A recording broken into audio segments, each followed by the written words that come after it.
Hello everyone, welcome to AptiPlus Academy for Civil Services. This is the video on daily topic-wise news analysis where we cover the news from two important sources, that is the Hindu and Indian Express. तो इन दोनों newspaper से जो भी news आपके examination point of view से important है उसको discuss करेंगे. So let's get started. So we'll start with the topic first. So today is 19th of September and these are the list of the topic for the day. So the first topic is bamboo to boost immunity. This is a research which has come up that bamboo has a great potential when it's come to the immunity. Now the second topic is Councils of Homeopathy and Indian Medicine Bill, which has been recently passed by the Parliament. The third topic is Rajya Sabha that has passed the bill to slash the salaries of member of parliaments. Now the fourth topic is UNHRC, a special rapporteur on slavery. So this is again one of the important news. And the last topic of the day is the issue of GST revenues.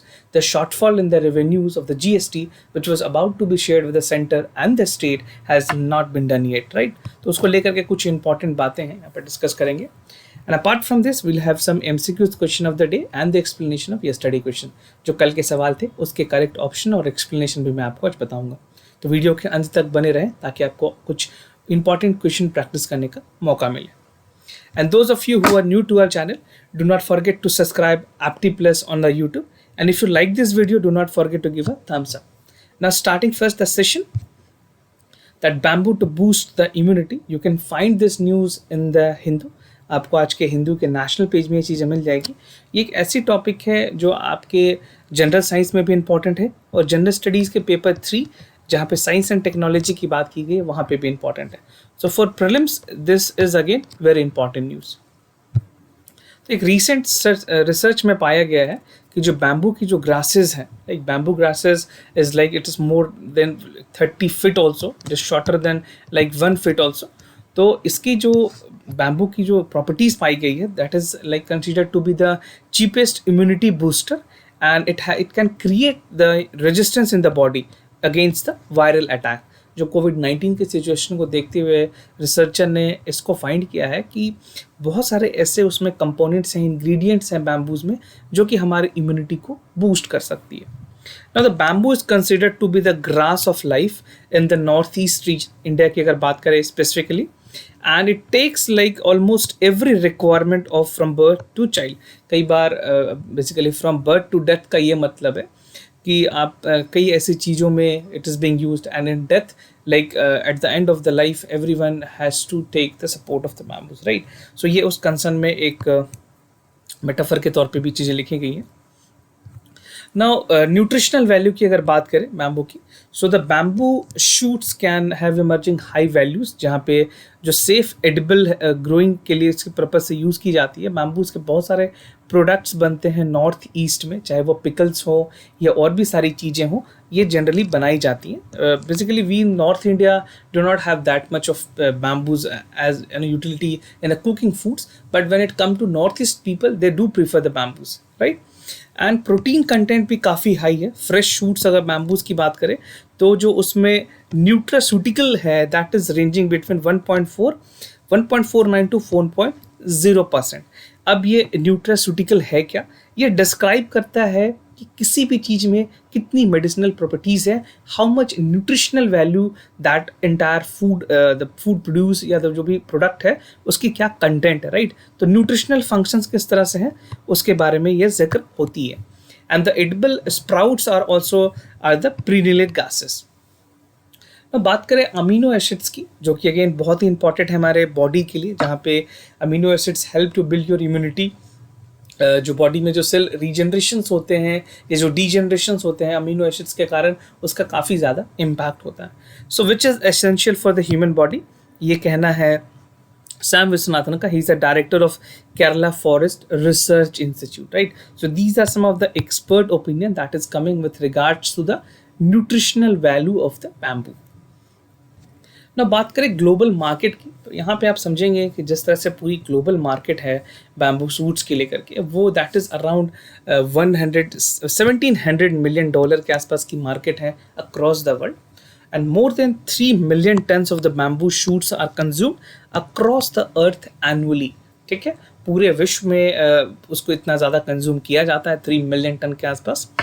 and the suits produce consumption that India is confined mostly in the north eastern state. जो हमारे north east के state है, जितने 7 sister states हैं north east के, मिजोरम, मणिपुर, आसाम, मेघालय, ये सारे states में इनकी कंजम्पशन काफ़ी ज़्यादा हाई है.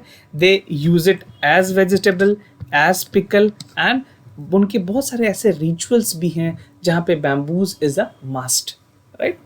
और बात करें अगर नेशनल बैम्बू मिशन की, जो गवर्नमेंट ऑफ इंडिया की प्रोग्राम है, जहाँ पे India has the highest area under the bamboo और second richest country after China. तो चाइना में जो डाइवर्सिटी पाई जाती है बैम्बूज की, that is 136 species, and India is second to China. Second मतलब सेकंड नंबर जो है वो इंडिया का है आफ्टर चाइना. एनुअल प्रोडक्शन की बात करूं अगर बैम्बू की, so it is close to 14.6 million tons in India, and bamboo rattan industries जो है that worth around 28,000 crore rupees. So you can see the gravity of this industry. It has a huge potential. इसी वजह से government ने national bamboo mission भी लाया ताकि ये कोशिश की जा सके कि जो रेवेन्यू है वो और ज़्यादा जनरेट हो और एक्सपेंशन इसकी इंडिया में और जगह पे और वर्ल्ड वाइड भी बढ़ाई जा सके, राइट. तो आप ये कोट कर सकते हैं अपने मेंस के आंसर में. Now data international network for bamboo ये हमें बताता है कि China export around 68% of the world bamboos, right. तो ये भी एक बहुत ही इंपॉर्टेंट डेटा है with regards to the export of the bamboo that is coming from China. Now second topic that is council of homeopathy and Indian medicine bill. You can find this news in the Indian Express. कल ही parliament में ये चीज़ें पास हुई हैं, तो ऐसी चीज़ें again become very important for your general studies paper 2 and equally important for your prelims examination. Prelims में आपके पॉलिटी के सेक्शन में और जो करंट अफेयर वाले सेक्शन है, दोनों में ये इंपॉर्टेंट है. तो रिसेंटली राज्यसभा ने पास किया है इस बिल को, जो कि ऑर्डिनेंस को रिप्लेस करेगी. इससे पहले ऑर्डिनेंस लाया गया था. The ordinance was named as the central council for homeopathy and Indian medicine central council, right. 2 ordinance लाए गए थे, दोनों को रिप्लेस कर लिया गया है. Now the government has assured कि जो हाउस में ये बिल पास हुई है, तो committee has provided the easy access to health care all. सरकार की ये कोशिश है कि easy access to health care सारे लोगों को मिल सके. And in light of this government has already launched numerous various scheme regarding the health project, right. बहुत सारे ऐसे प्रोजेक्ट्स हैं जिसमें स्कीम्स है जो कि ऑलरेडी गवर्नमेंट ऑफ इंडिया इस पर काम कर रही है. You can name them. आप मुझे कमेंट सेक्शन में ज़रूर बताएं कौन कौन से ऐसे स्कीम गवर्नमेंट ऑफ इंडिया लेकर के आई है, बिकॉज आपने अभी तक सारे स्कीम्स पढ़ लिए होंगे. जो लोग प्रीलिम्स दे रहे हैं, 4 अक्टूबर को एग्जाम है, तो आपने काफ़ी स्कीम्स पढ़े होंगे. तो do write some of the schemes which is very relevant regarding to the health in the comment section down below. और अपोजिशन पार्टीज ने अक्यूज़ किया कि government is using ordinance route when it was not necessary. Government ने पहले ordinance का root लिया था, जो अपोजिशन का कहना है जिसकी ज़रूरत नहीं थी, आराम से इसको डिस्कस करके भी पास किया जा सकता था. ना कुछ इंपॉर्टेंट फीचर्स की अगर बात करूँ, जो homeopathy central council amendment bill है 2020, so this will extend the tenure of the council by 2 year. पहले होते क्या था, पहले जो इस काउंसिल की जो टाइमिंग होती थी, जो टेन्योर होती थी, वो 1 साल की होती थी. अब इसको बढ़ा करके 2 ईयर्स कर दिया गया. तो बिल ये चाहती है कि जो होम्योपैथी सेंट्रल काउंसिल एक्ट है 1973, उसको रिप्लेस करके homeopathy central council amendment ordinance 2020 को परमलगेट किया गया था. ऑलरेडी 2024 मतलब बेसिकली अप्रैल 24 में, दिस इज 2020, राइट. तो इस चीज़ को रिप्लेस करने की बात की गई है. तो अब ये ध्यान रखिए, जो होम्योपैथी सेंट्रल काउंसिल एक्ट है 1973 की, उसको रिप्लेस करने की बात की गई है. नाउ जो 1973 एक्ट है, that amended 2018 to provide for the supersession of the central council of homoeopathy. तो ये आप एक क्रोनोलॉजी बिल्कुल ध्यान रखें, then only you can write answer in the mains examination. ना जो बेसिकली अगर बात करें Indian medicine central council amendment bill 2020 की, तो यहाँ पे इसको रिकॉन्स्टिट्यूट किया गया था सेंट्रल काउंसिल, जो कि बोर्ड ऑफ डायरेक्टर बनाएगी इन द इंटरिम बेसिस. और जो मेडिकल सिस्टम है इंडिया में, चाहे वो आयुर्वेदा हो, योगा हो, नेचुरोपैथी है, इन सारी चीज़ों को इम्प्रूव करेगी, इसकी क्वालिटी. और बिल में कुछ इंपॉर्टेंट प्रोविजंस हैं to increase the period for the supersession of from 2 year to 3 year. आप बात करें जो इंडियन मेडिसिन सेंट्रल काउंसिल है, वहाँ पे पहले 2 ईयर्स हुआ करती थी टेन्योर, अब इसको बढ़ा करके 3 ईयर्स कर दिया गया है, राइट. तो दोनों में डिफरेंस है, दोनों के डिफरेंस को आप समझिए. Now Indian medical central council जो है bill 2020, it amends the Indian medicine central council act 1970, वो 1973 को चेंज करती थी, ये 1970 को चेंज करेगी। And this act will provide the reconstitution of central council which will regulate किन किन चीज़ों को, education, practice of Indian medicine system including Ayurveda, yoga and naturopathy, right. तो ये चीज़ें काफ़ी इंपॉर्टेंट है, ये दोनों बिल में जो डिफरेंस है उसको आप ध्यानपूर्वक समझिए।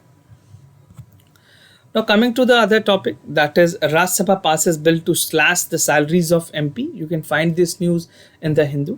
और बात करें इस तरह की न्यूज़ की इंपॉर्टेंस की, तो ये आपके जनरल स्टडीज़ के पेपर 4 में काफ़ी इंपॉर्टेंट है। यहाँ पे केस स्टडी से रिलेटेड सवाल पूछे जा सकते हैं आपसे, तो वहाँ पे आप इस चीज़ को जो हमारे इंपॉर्टेंट फोल्डर पॉइंट्स होंगे इस डिस्कशन में उसको यूज़ कर पाएंगे। तो पार्लियामेंट ने recently salary allowances and pension of the member of the parliament amendment bill को पास किया है। जो पूरा एम है इस बिल का, to reduce the salaries of the parliamentarian by 30%। तो बाय 30% का मतलब है कि up to 30%, right. It is not flat 30%, कहीं भी 30% के आसपास होगी। मुझे पूरी उम्मीद है कि 30% ही गवर्नमेंट रखेगी।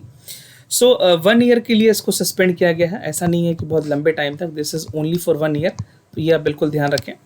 एंड मीट द एक्सरजेंसी, जो भी कोविड-19 को ध्यान में रखते हुए पेंडेमिक जो हुई है, जो एक्सचेकर को लॉस हुआ है, उससे कुछ कलेक्शन हो पाए, बट इसमें बहुत ज़्यादा कुछ होंगी नहीं, मैं आपको आगे बताऊंगा। ना तो Lok Sabha has pass this bill earlier this week, Lok Sabha ने ऑलरेडी पास कर दिया था, अब राज्यसभा से इसको परमिशन मिल गई है। एक मेंबर ऑफ पार्लियामेंट की अगर बात करें, जो एमपीज़ जो सेलेक्ट होते हैं, उनको जो सैलरी गवर्नमेंट देती है वो 1 लाख रुपए देती है पर महीने, right. Per month they withdraw the salary of 1 lakh rupees plus they are provided 70,000 as an allowance. तो टोटल बनता है 1,77,000 रुपये। उसके अलावे कुछ अलाउंसेस भी हैं, वो भी ऐड होते हैं, तो इट्स क्लोज टू 2.5 और 2 lakh rupees somewhere, right? I'm not giving the exact figure because I don't have the detail or breakup of the salary slip of any of the MPs, but this is something on the public domain। ये सारी चीज़ें अभी मेरे पास जो है वो मैं आपको बता रहा हूँ। Now demand of for the restoration of the MPLAT fund के बारे में बात की गई। We already has a discussion that जो MPLAT फंड है उसको रिस्टोर किया जाए, member of area local area development funds जो हैं उनको रिस्टोरेशन करने की बात की गई है। तो अपोजिशन ने कहा है कि सरकार रिस्टोर करे ताकि जो फंड्स हैं उसको बढ़ाने की भी बात की गई है, right. Opposition has asked that government should increase at the time of कोविड-19, things are more required to work on the ground level. तो it has been suspended for 2 year, ये आपने न्यूज़ पहले भी पढ़ा होगा, इसको 2 साल के लिए सस्पेंड कर दिया गया था। बट अपोजिशन का ऐसा कहना है कि अब इसको वापस से लाना चाहिए। और जो कॉन्सोलिडेटेड अमाउंट है MPLAT फंड की, ये 2 साल से अगर सस्पेंड होती है तो गवर्नमेंट के जो कॉन्सोलिडेटेड फंड ऑफ इंडिया जो CFI है उसमें 7,900 करोड़ रुपीज़ जाएगी, राइट। तो CFI के बारे में अगर आपके पास कोई एडिशनल इन्फॉर्मेशन है तो आप हमें ज़रूर बताएं। आई वांट पॉलिटी में CFI और जितनी सारी फंड्स हैं वो काफ़ी इंपॉर्टेंट है, राइट। पब्लिक कंटिजेंसी फंड है, कॉन्सोलिडेटेड फंड ऑफ इंडिया है, ये सारी चीज़ों के बारे में आप कॉन्सेप्ट बहुत ही अच्छे से क्लियर कर लें। And those of you who want to share any details regarding that can write in the comment section down below. Now coming to the UNHRC special rapporteur on slavery, ये आपको आज के Indian express में मिल जाएगी। एक important news है जहां India में लॉकडाउन के बाद जो सिचुएशन वर्स्ट हुई थी उसके बारे में डिस्कशन है। Now UNHRC repertory report on the कोविड-19 हैज़ रिलीज्ड रिसेंटली, और एक 20 पेज का रिपोर्ट दी गई है UNHRC की तरफ से, जिसमें फोकस ये रखा गया है खास करके कि जो इम्पैक्ट थे कोरोना वायरस के, उसमें इंडिया की कंटेम्प्रेरी फॉर्म्स में जो स्लेवरी है, जो प्रैक्टिसेस हैं, वो कितनी बढ़ी है और उसका क्या इम्पैक्ट हुआ है। And these are the suggestion based on the estimates from the international labour organisation, जो ILO है उनके तरफ से भी जो एस्टिमेशंस थी उनको दोनों में को मिला करके इन्होंने अपना रिपोर्ट बनाया है। Now the report highlights the measure of the COVID-19 which has forced 100 million people, almost 100 million people को इन्होंने इंटरनल माइग्रेशन के लिए मजबूर किया और लोगों ने काफ़ी लंबे डिस्टेंस तक ट्रैवल भी किया। And the report presented the ongoing 45 session, Geneva headquarter में अभी जो 45 मीटिंग चल रही है UNHRC की, उसमें यह रिपोर्ट टेबल किए गए। तो अगर आप सिविल सर्विसेज के अलावा भी कोई एग्ज़ाम दे रहे हैं तो कई बार उस एग्ज़ाम में ये सेशन के बारे में आपसे नंबर पूछ लिया जाएगा कि कितनवां सेशन था ये, like what was the number. So this number become very important, this was the 45th session. Now in India, COVID-19 measures has forced 100 million internal migration जो कि अपने एक जगह से दूसरी जगह पे गए हैं, and almost 1.6 billion informal economy के जो workers हैं, they have suffered a lot. कई लोगों की जॉब चली गई है, people are not getting the salary which they were earning. कई लोग 30 से 40-50% तक सैलरी को स्लैश कर दिया गया, राइट और इस लॉकडाउन के टाइम में जो छोटे उद्योग थे वो पूरी तरह से खत्म हो चुकी है. Now those living in the low income and the middle income countries were particularly affected. अगर informal employment की बात करें तो 90% of the total employment is low income countries और 67% of total employment are there in the middle income countries. और India की अगर मैं बात करूं तो जो informal sector है वहाँ पे 91% लोग ऐसे हैं इंडिया में जो कि इनफॉर्मल सेक्टर में काम करते हैं, राइट. सो दिस इज और सिर्फ 9% के आसपास लोग हैं जो कि फॉर्मल सेक्टर में काम करते हैं. तो आप देख सकते हो the mass is working on the informal sector. 91% is a huge number, right. Now coming to the other topic, that is the issue of GST revenue. इसको अरुण कुमार साहब ने लिखा है. He is a basically renowned scientist in terms of the economics. Economic basically बहुत ही depth knowledge में इनको है. तो अरुण कुमार ने कुछ इंपॉर्टेंट बातें कही हैं जो कि आपके लिए भी जानना काफ़ी ज़रूरी है. And you can coat directly, you can coat him in examination. अगर आप एग्जामिनेशन में लिख रहे हैं तो आप ऐसा रेफरेंस दे सकते हैं according to the economist Arun Kumar ने जो चीज़ें बताई हैं, right. So his words are taken care of. Government भी इनके बातों को काफ़ी ज़्यादा तवज्जो देती है. तो ये आपके जनरल स्टडीज़ के पेपर 2 और 3 दोनों में इम्पॉर्टेंट है और साथ के साथ इस तरह के जो पॉइंट्स हैं वो आप अपने ऐसे पेपर में भी यूज़ कर पाएंगे. तो गुड्स एंड सर्विसेज टैक्स को लेकर के मीटिंग हुई थी जिसको कि डिफर्ड भी किया गया. एक वर्चुअल नॉर्मल मीटिंग हुई, उसके बाद इसको डिफर कर दिया गया था अक्टूबर में due to the sharp disagreement between the state and the centre. And we already has a discussion regarding the GST के जो शॉर्टफॉल्स हैं, जो रेवेन्यू शेयरिंग्स को लेकर के जो प्रॉब्लम हुई है उसके बारे में हमने पहले भी डिस्कस किया हुआ है, right. And by the end of the center physical it will reach to 8.2 lakh crore rupees जो कि 1.3% होगा पूरा टारगेट का and 15% of the lower GDP. तो स्टेट ने बहुत सारे प्रॉब्लम फेस किए हैं सेंटर के साथ साथ. स्टेट के पास भी जो रेवेन्यूज़ थी वो भी काफ़ी कम हुई है. साथ के साथ जो सेंटर उनको जो सपोर्ट देनी थी GST कलेक्शंस को लेकर के वो उनको वापस नहीं दिया गया. नो प्रोमिसेस जो किए गए थे कलेक्शंस को लेकर के वो that has not been met. और यहाँ पे अगर मैं आपको कुछ इंपॉर्टेंट बातें बताऊँ तो GST ने प्रॉमिस किया था कि जो भी शॉर्टफॉल होंगी वो उनको दिया जाएगा. गुजरात ऐसे स्टेट थे जिनको बताया गया था ठीक है प्रोपोर्शनली जो भी होंगे that would be shared with them, but ultimately it has not been shared. 14% annual GST को लेकर के बात हुई थी 2015 और 16 में कि अगर शॉर्टफॉल होती है तो 14% तक की कॉन्ट्रीब्यूशन सारे स्टेट्स को शेयर की जाएगी, right. And any shortfall over the 5 year can be compensated by levying the cess on luxury good item and seen goods. But कोविड-19 के बाद आप सेस भी नहीं लगा सकते हो, राइट. तो कहाँ से रिकवरी होगी? जो इतनी ह्यूज अमाउंट है 1.73 करोड़ के आसपास की जो अमाउंट है कैसे उसको कॉम्पनसेट किया जाएगा? Now the states have been reminding centre for the promises of the compensation for the 5 year. और लास्ट ईयर में देखिए जो स्लो डाउन जिस तरह से चली है इकोनॉमी की, जो फाइनली जुलाई में आकर के सारे स्टेट ने रिफ्यूज़ कर दिया कि they want the amount to be refunded back, क्योंकि जो भी शॉर्टफॉल्स थे जो भी पेंडिंग थी उनको वापस बहुत देना ज़रूरी हो गया था स्टेट्स के लिए. तो स्टेट के पास पैसे नहीं है, सेंटर ने उनको नहीं दिया, अब वो क्या करेंगे, राइट. तो यहाँ पे सेंटर की जो डिफ्यूज़न ऑफ रिस्पॉन्सिबिलिटी है वो सामने आई. तो सेंटर ने कहा GST काउंसिल के मीटिंग में जो 27 अगस्त को हुई थी, स्टेट को ये ओपिनियन दिया था कि आप पैसे ले लें. जो 2 ऑप्शंस दिए थे, मैं दोनों ऑप्शन आपको बताता हूँ, ये मैंने आपको पहले भी बताया हुआ है. पहला ऑप्शन दिया गया कि आप 97,000 करोड़ रुपीस जो है वो शॉर्टफॉल के तौर पे RBI से ले लें. तो यहाँ पे क्या होगा, जब स्टेट गवर्नमेंट RBI से पैसे लेगी तो इनको परसेंटेज जो टैक्स देना होगा, जो बेसिकली जो उस अमाउंट पे लेवी की जाएगी वो ज़्यादा होगी. तो स्टेट ने कहा सेंटर से कि आप RBI से पैसे लें और आप हमें वापस शेयर करें क्योंकि आपको कम परसेंटेज देना होगा RBI को, राइट. उसके अलावा जो दूसरे ऑप्शन बताए गए, ये शॉर्टफॉल की बात की गई है कि अभी तत्काल इमीडिएट बेसिस पे this much amount should be taken.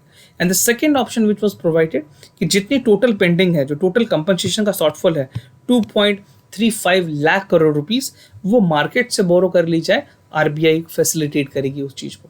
तो ये दोनों ऑप्शंस बहुत सारे स्टेट्स ने मना कर दी, खास करके अभी जो प्रेजेंट में जो स्टेट्स बीजेपी के हैं उनको छोड़ करके जितने भी स्टेट्स थे उन्होंने इनको इस ऑप्शंस को लेने से मना कर दिया है। So let's see, this is again a big issue and media in fact is not reporting this type of news. As an aspirant of civil services, you must be aware of all this news. No, एक opinion based भी आप करें, कई बार अगर interview में भी सवाल पूछे जाएं तो you should have a neutral view, arguing that कि सेंट्रल स्टेट की जो रिस्पॉन्सिबिलिटी है, जो सेंट्रल स्टेट जो रिलेशंस है उसमें रेवेन्यू शेयरिंग या जो जीएसटी की जो टोटल शेयरिंग है वो बहुत ही ज़्यादा इंपॉर्टेंट हो जाती है, right. Now coming to the answers, कल के जो सवाल थे उसके आंसर्स डिस्कस करेंगे। So the first question here, the correct option is A. That statement 1 is correct, that the most common one in the tectonic type of earthquake which is generated due to sliding of the rock is along the faulty plane. और statement 2 incorrect है, that the point where energy is released is called the focus और hypocenter. तो detail में पढ़ना चाहते हैं NCERT class 11th की book है उसमें पढ़ सकते हैं। Now coming to the second question, statement 1 और statement 2 दोनों correct हैं यहाँ पे। Generic medicine in the same way that provide the clinical benefits with the brand name, and generic drug are also to cost and has a brand name regarding the counter because they have repeated in the clinical trial, right?